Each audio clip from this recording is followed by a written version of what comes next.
In the Soviet Union, my father was forced to march in parades celebrating the glory of communist Russia. And when he came back from these parades, he remembers having to struggle to find baby formula that wouldn't make me sick. Out of desperation, my father picked up the phone and called distributors pretending to be a high official, demanding the good baby food from abroad. And that's the way things worked in Soviet Russia. My father hated being told what to do or what to think, being afraid of being watched. My dad hated to have to lie and bribe in order to secure baby food for his son. In 1989, he finally decided to leave behind his friends, his home, and his career as a physician. We arrived in America with 2 suitcases and $200 for a family of 4.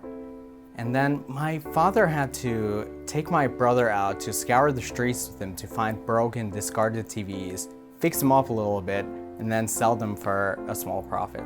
We were just barely scraping by. And I must have been 4 years old at the time, and my mom had taken me to the Bronx Zoo on the free admission day. And I remember seeing my favorite animal crackers, just reaching for them in the food cart. And then all of a sudden, my mom just started to break down and cry. "I'm sorry," she told me, "but we can't afford it right now. Maybe someday." My mom was a doctor back in Russia, and now she was a cleaning lady.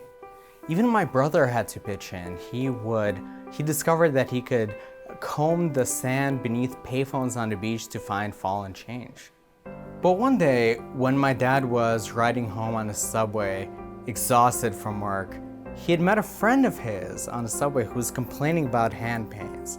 And so he told her that he might be able to help her out if she stopped by the apartment. And she did, and he massaged her hand, and then she felt a lot better, and so she told her coworker about it, who then showed up at our place. And then more people started showing up, and more people. Our little apartment in South Brooklyn suddenly turned into a booming clinic.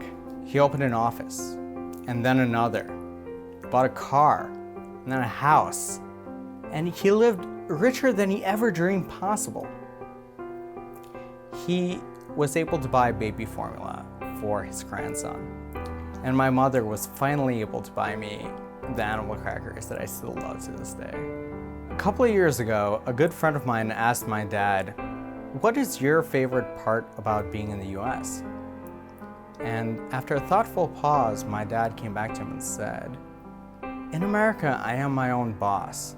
No one tells me what to think or what to do, and I don't have to bribe anyone in order to get what I need.